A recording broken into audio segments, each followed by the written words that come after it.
Wala pong baha sa Mindanao dahil pabugso-bugsong pag-ulan lang ang naranasan doon. Pero sa barangay Cuambog sa bayan ng Mabini sa Compostela Valley, isang ipo-ipo ang nanalasa sa hindi bababa sa 30 mga bahay.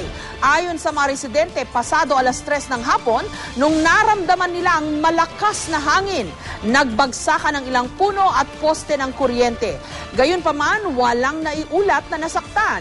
Makakatanggap naman daw ang bawat pamilyang nasiraan ng bahay ng tig 10,000 piso mula sa lokal na pamahalaan.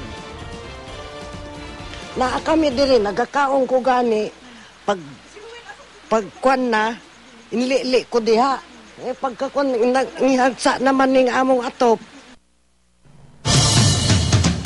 Samantala, isang napakalaking sunog ang tumupok sa bahay ng 500 mga pamilya kanina sa Tatalon, Quezon City.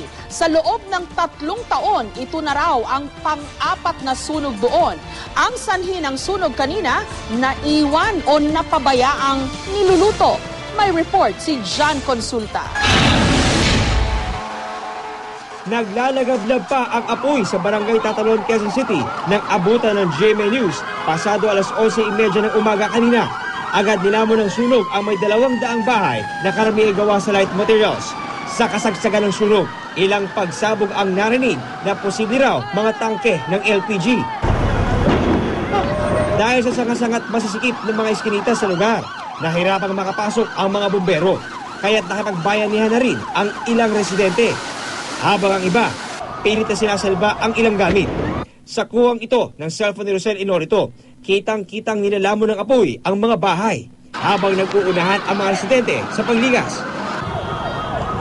Ang ilang residente sa kabilang gilid ng Araneta Avenue nagkusa ng buhusan ng tubig ang kanilang bahay. Sa loob lang ng isang oras, tinatayang 2 milyong pisong halaga ng ari-arian ang natupok.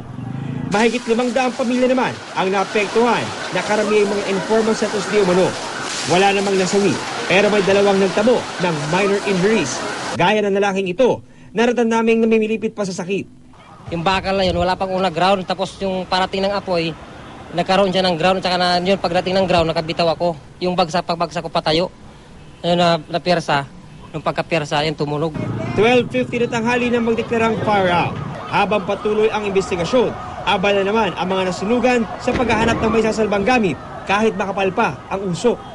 Agarang tulong ang hiling ng mga residente. Pangkaraniwan naman na talaga nabibigay lang naman baka relief, pagkain, kahit na kaunting halaga para pambili ng baka gamit, pambahay.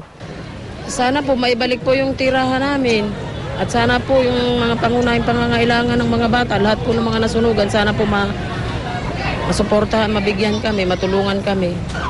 Iniimbestigahan pa ng Bureau of Fire Protection ang naging sanhi ng sunog, pero hinala nila. Ayon sa ating initial na investigation, ang sunog ay nagsimula sa bahay ni Cristina Abelia. Ito ay isang 3-story residential house. Ang sunog ay nagsimula sa ground floor ng bahay niya. Wala pa tayong cause, pero ang ng ating mga investigador, baka ito ay nagsimula sa pagluluto.